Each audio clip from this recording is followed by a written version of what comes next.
আমি এসেছি হারিয়ে যাওয়া শহর খুঁজতে। আজ থেকে 450 বছর আগে বাংলার 12 ভূঁইয়াদের অন্যতম ঈশা খাঁ বাংলার রাজধানী স্থাপন করেন সোনারগাঁতে। বড়নগর, খাসনগর, পানামনগর এই তিনটা ছিল সোনারগাঁর অত্যন্ত আকর্ষণীয় তিনটি স্থান। আর পৃথিবীর 100টি ধ্বংসপ্রাপ্ত শহরের মধ্যে পানামনগর অন্যতম। সো আমার সেই হারিয়ে যাওয়া শহরটির নাম পানামনগর। চলুন ঘুরে আসি।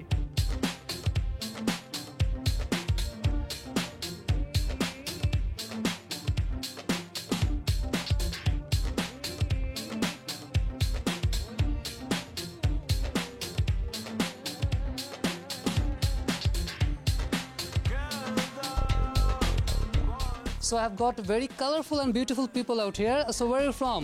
We're from Germany. If I talk about this particular place, how does it feel traveling out here? It's very nice, it's very old, and we are very impressed about the monuments, the architecture, the culture. It's great here. আপনি তো ওনাদেরকে নিয়ে এসেছেন, তো particular এই প্লেসটাতে কেন নিয়ে আসা? আমাদের ঢাকার যে পুরানো যে ঐতিহ্যগুলি আছে, এই পুরানো বিল্ডিংগুলি দেখলে সিটির মধ্যে এরকম নাই। আর এইগুলি দেখলে যে আমাদের যে আগের যে ঐতিহ্যগুলি এগুলি জাস্ট একটু বর্ণনা করা আর কি। ওকে, থ্যাংক ইউ।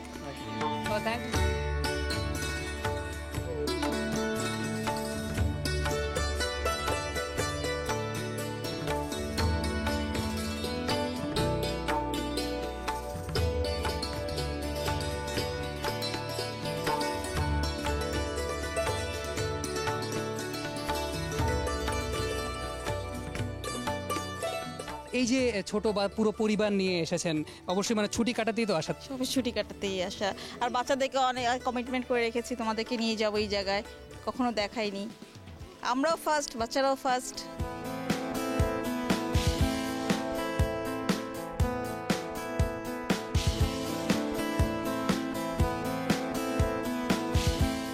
ভাইয়া একটু ডিস্টার্ব করবো আপনাকে, আপনার মডেলকে, দুজনকেই। আচ্ছা, ফটোগ্রাফির জন্য খুব ভালো একটা স্পেস, তাই না? হ্যাঁ, অবশ্যই। এই প্লেসটা অনেক এখানে অনেক ভালো শ্যুট পাওয়া যায়, যেমন আপনার লং ফ্রেম, শর্ট ফ্রেম, সব ধরনের ফ্রেমের ছবি পাওয়া যায় এখানে। আচ্ছা, আমি একটু আপনার মডেলের সঙ্গে একটু কথা বলি। এই যে এরকম একটা হিস্ট্রিক্যাল প্লেসে আপনি পোজ দিচ্ছিলেন মডেলিংয়ের জন্য, তো নিজেকে কি সম্রাজ্ঞী বা রাজকুমারী এরকম কিছু মনে হচ্ছিল? না, ওইরকম না, জাস্ট এমনি ফ্রেন্ডরা মিলে ঘুরতে আসা এই। ওকে, থ্যাংক ইউ। আসলে এখানে ইতিহাস দর্শনের পাশাপাশি অনেকে কিন্তু ফটোগ্রাফির জন্য আসেন, কারণ জায়গাটা অত্যন্ত সুন্দর এবং ভিউটা খুব সুন্দর পাওয়া যায়, যেমনটা ওনারা করছিলেন। আমি সামনের দিকে যাচ্ছি।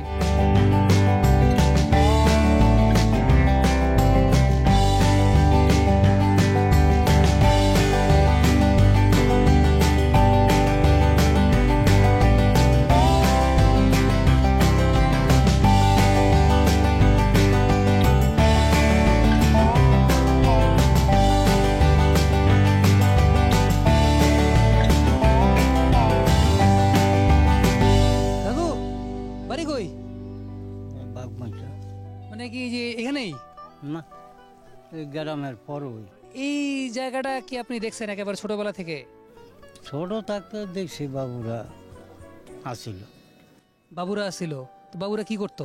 বাবুরা গুড্ডি উড়াইছে, আমরাও তো গুড্ডি উড়াইছি। প্রত্যেকটা বিল্ডিং এর মধ্যে বৈঠকখানা আছে, গান বাজনা, তারপরে ওই যাত্রা হইতো, কবি গান হইতো, তারপরে বৈঠকখানা লোক বইতো। চতুর্দিকে ছিল, মাঝখানে বৈঠকখানা ছিল। এক পোদ্দার বাড়ি আছে, চিনবেন কইলে? কোন জায়গায়? নিতাইগঞ্জের এই মোড়টার মধ্যে নারায়ণ পোদ্দারের বাড়িটা, আর সামনে মন্দিরটা।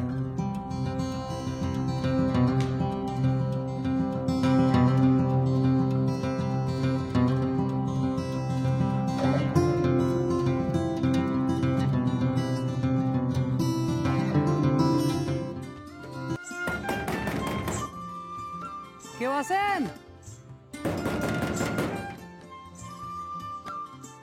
পানামনগরের পাশেই এখানে একটা বাড়ি রয়েছে, যার নাম হচ্ছে পোদ্দার বাড়ি।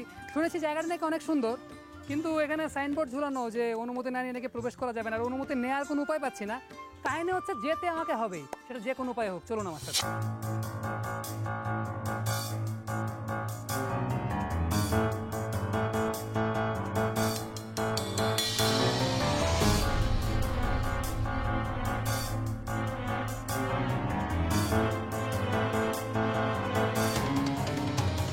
অনুমতি অনুমতি না নিয়ে ঢুকে পড়লাম। এটার নাম পোদ্দার বাড়ি কেন? এটা অরিজিনাল নাম হলো রামমোহন পোদ্দারের বাড়ি। রামমোহন পোদ্দার সাহেব উনি কি জমিদার ছিলেন? যে জমিদার ছিল, এটা কিনে এনেছে আওয়াল সাহ। মানে এখন এটা আওয়াল সাহেবের বাড়ি। তা আমি একটু দেখতে পারি ভেতরটা? দেখতে পারেন, দেখতে আসেন একটু আমার একটু দেখান বিষয়গুলা কি আসলে। ওই যে পোদ্দার সাহেব মানে এই বাড়িতে থেকে কি তার মানে শাসন কার্য করতেন? শাসন করতো এটা। খাজনা উঠাইছে, কৃষি করছে, এগুলিতে টাকা উঠাইতো। এই যে সামনের দিকের যে অংশটা এনে কি করতো? এটা হলো শাসন। কেউ বলে বৈডেক্কা, কেউ বলে কাছারি ঘর। এই যে জলসাগর, এটা হচ্ছে বিয়ার শাদী অনুষ্ঠান চতুর্থ লোক দেখছে, এটাই যার নামে যান দেখেন। এটা বাজিটা নাচতো এই জায়গায়। এই উপর দিক থেকে চতুর্দিক থেকে দেখতো? চতুর্দিক দিয়ে মানুষের দেখতো আর কি।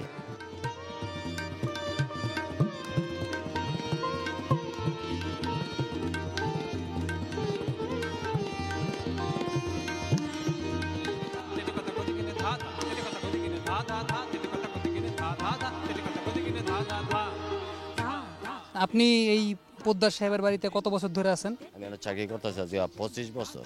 যে এরকম একটা সুবিশাল জমিদার বাড়ির আপনি রক্ষক, তো বিষয়টা ভেতর থেকে আপনার গর্ববোধ হয় না? গভীর মানে কি পুরা গভীর কেন? এমন একটা বাড়ি আমিতে থাকি, একটা জিনিসের বড় গভীর নেই এটা। ইত্যার গভীর কি হিসাবে হিসাব করতে হলে তো আমি রাজাও নেই এক হিসাবে। ইশাখার পানাম নগরীর পাশেই এরকম জৌলুসপূর্ণ একটা স্থান এই পোদ্দার বাড়ি। তবে পানাম নগরীটা যেমন সবার জন্য ওপেন, যে কেউ যখন ইচ্ছা তখন এখানে প্রবেশ করতে পারে, এই পোদ্দার বাড়িতে কিন্তু কেউ অনুমতি ব্যতীত প্রবেশ করতে পারে না। দেখলাম তো আমি কিভাবে আসলাম। কিন্তু এই যার সাম্রাজ্যে আমি দাঁড়ানো, ইশাখার সাম্রাজ্য, তার বাড়িটা না দেখে আমি চলে যাব? একেবারেই না। সো আমার নেক্সট মিশন ইশাখার বাড়ি দর্শন।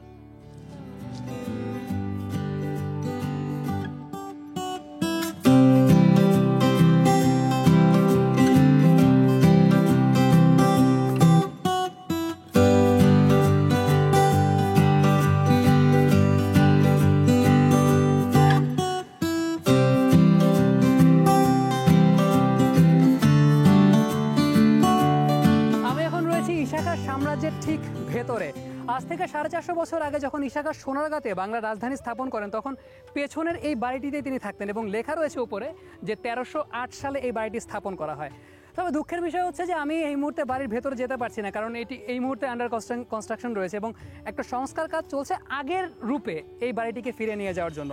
তবে এই পুরো সাম্রাজ্যটা ঘুরে দেখতে তো কোনো দোষ নেই। আমি একটু যাচ্ছি সামনের দিকে।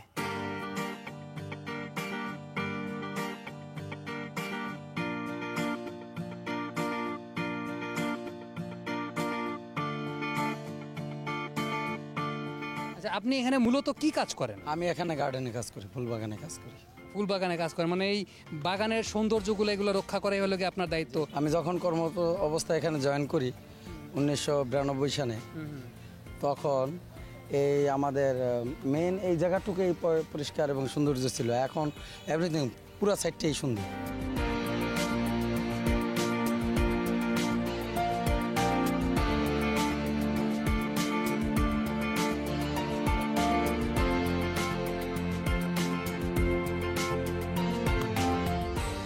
ইশাখা অনেক বড় মাপের একজন মানুষ ছিলেন, সেই সঙ্গে তার সাম্রাজ্যটা অনেক বিশাল। তো এই বিশাল সাম্রাজ্যে ঘুরতে ঘুরতে আপনি যদি টায়ার্ড হয়ে যান, তবে এরকম ছোট ছোট বসার অনেক জায়গা রয়েছে।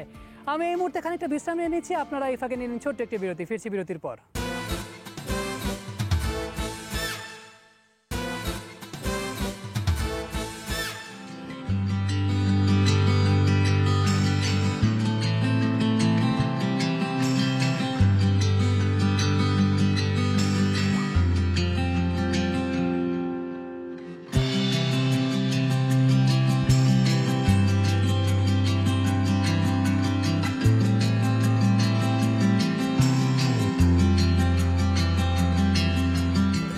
বাড়ির পাশে এখানে কিন্তু রয়েছে একটি পিকনিক স্পট। কর্মব্যস্ত জীবন থেকে একটু অবসর পেলে অনেকেই কিন্তু ছুটে আসেন এই জায়গাটা। ইচ্ছে মতো ছুটোছুটি করা যায়, দৌড়দৌড়ি করা যায়, নৌবিহারে যাওয়া যায়। খুব ইন্টারেস্টিং একটি জায়গা। আমি একটু পেছনের দিকে যাই, দেখি আরও কিছু মানুষকে পাই কিনা।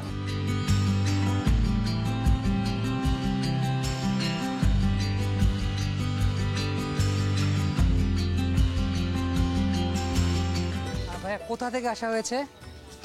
নারায়ণগঞ্জ থেকে। প্রথমবারের মতো সোনারগাঁতে আসা? না, আমার বাসায় মানে আমার দেশের বাড়ি সোনারগাঁতে, থাকি নারায়ণগঞ্জে। তো আসলাম, আজকে আমার জন্মদিন। আজকে আপনার জন্মদিন? হ্যাপি বার্থডে আমাদের সবার তরফ থেকে। মানে জন্মদিনে এত সুন্দর একটা জায়গায় মানে ছুটি কাটাতে আসা। নারায়ণগঞ্জে তো আসলে তেমন মানে ঘোরাঘুরির তো কোনো জায়গা নেই, বিশাল কোনো স্পেস নেই, তো দ্যাটস আর কি এখানে আসা হলো।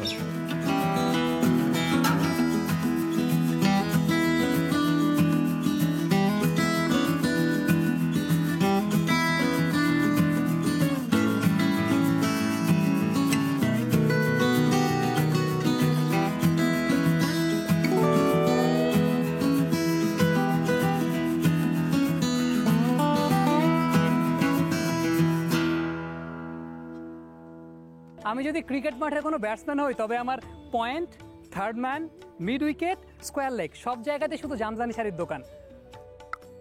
শটটা আমি থার্ড ম্যানেই খেললাম। আচ্ছা, এই যে যে শাড়িগুলো দেখতেছি এগুলো নেয় কোন ধরনের কাস্টমাররা বেশি? সিজনাল কাস্টমার বেশি, শীতের সময় কাস্টমার আপনার ঘুরতে আসে মানুষ, তখন বেশি কিনে। কোন হাট থেকে কেনেন? ডেমরা হাট আছে।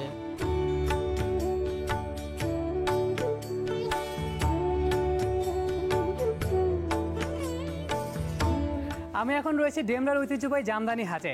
আগে এই জায়গাটাতে সোনারগাঁ এবং পানাম নগরের যারা মসলিন ব্যবসায়ী রয়েছেন তারা এখান থেকে মসলিন সংগ্রহ করতেন। এখন কিন্তু এখানে আর মসলিন পাওয়া যায় না, এখন যা পাওয়া যায় তা হচ্ছে জামদানি। তবে হাটটা একটু অন্যরকম, তা হচ্ছে আগে কিন্তু এই হাটটা বসতো একেবারে রাতের বেলা। এখন ডাকাতের উপদ্রব বেড়ে যাওয়ার কারণে এই সময়টাতে এখন কিন্তু দিনের বেলাতে এই হাটটা বসে।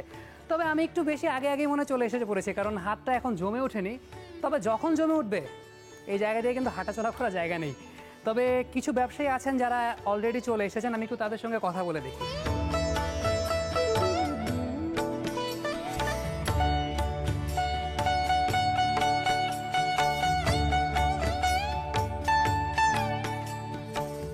জামদানি বেসিক্যালি হয় কত ধরনের? আমার জামদানির কোনো দারুণ শেষ নাই, আপনি যেরকম বলবেন আমি সেরকমই বানাই দিতে পারবো।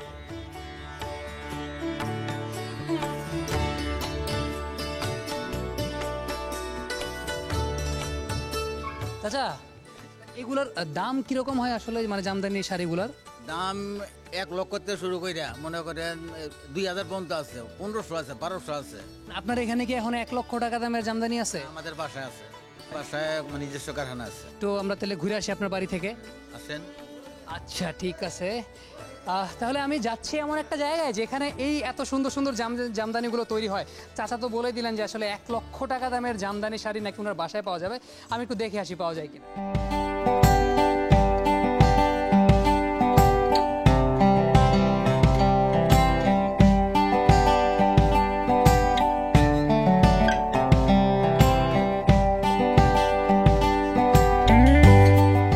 চাচা, কি করতেছেন? শাড়িটা ধোলাই করতেছি। শাড়ি আবার ধোলাই করে কেমনে করে? এই যে আমগো জামদানি শাড়ি এইভাবে ধোলাই করতে হয়, হাতে ধোলাই করলে তো নষ্ট হয়ে যায়। আপনার কাজ কি খালি মানে ধোলাই করা? ধোলাই করা।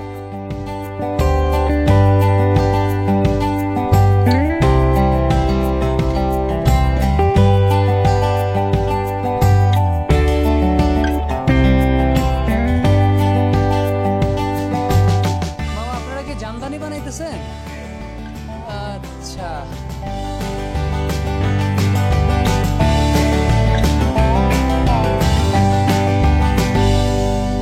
এই যে যে জিনিসটা তৈরি করতেছেন এটা তৈরি করতে কতদিন লাগবে আপনার?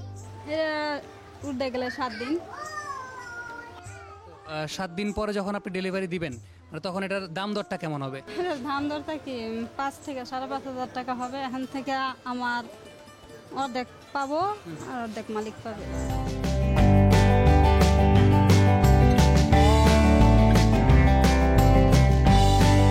এই গ্রামে এরকম কতগুলো তাঁতি বাড়ি আছে আনুমানিক? আনুমানিক মনে হয় 200 কম হইতো না। মানে এই অঞ্চলের মানুষের কি মানে অন্যতম প্রধান পেশা এটাই? অন্যদিকে তো মানুষ এনে এদিকে মানুষ কাজ শিখায়, বুঝছেন?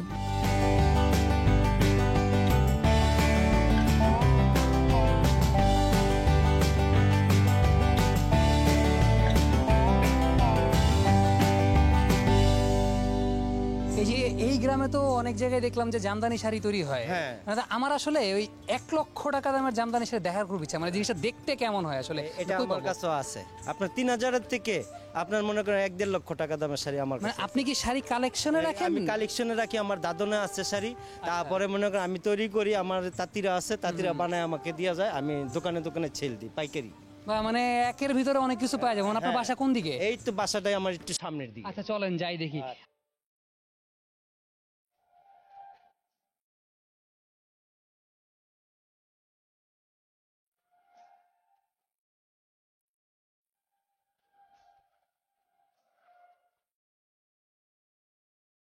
সম্পূর্ণ এখানে আলমারির ভিতরে আমরা রাখি স্টক করে, যখন পাইকাররা আসে তখন বার করে দেই, যার যেটা পছন্দ হয় পছন্দ অনুযায়ী নিয়ে যায়।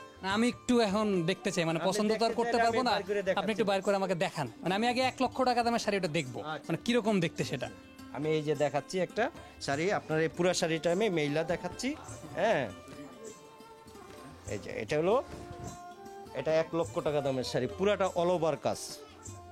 এটার কারণটা কি আসলে একটু আমাকে বলবেন, যে মানে এটার দাম 1 লক্ষ টাকা কেন? এটা দামটা হলো মনে করেন কাজের উপরে, কাজটা এটা একদম গর্জিয়াস, এবং মনে করেন পুরা যা আছে এখানে উপরে যা কাজ আছে সম্পূর্ণ, এটা হলো নতুন ডিজাইন।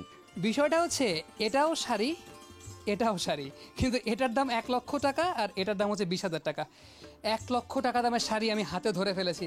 যদিও এই মুহূর্তে গিফট করার মতো কেউ নেই, তবে আমি দোয়া প্রার্থী যেন অতি সত্বর কাউকে গিফট করতে পারি।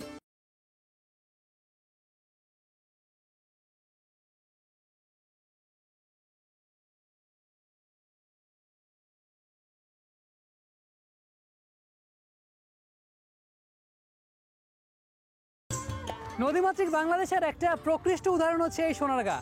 চারদিকে এটির 4টি নদী বেষ্টিত। উত্তরে ব্রহ্মপুত্র, দক্ষিণে ধলেশ্বরী, পূর্বে মেঘনা আর পশ্চিমে শীতলক্ষা।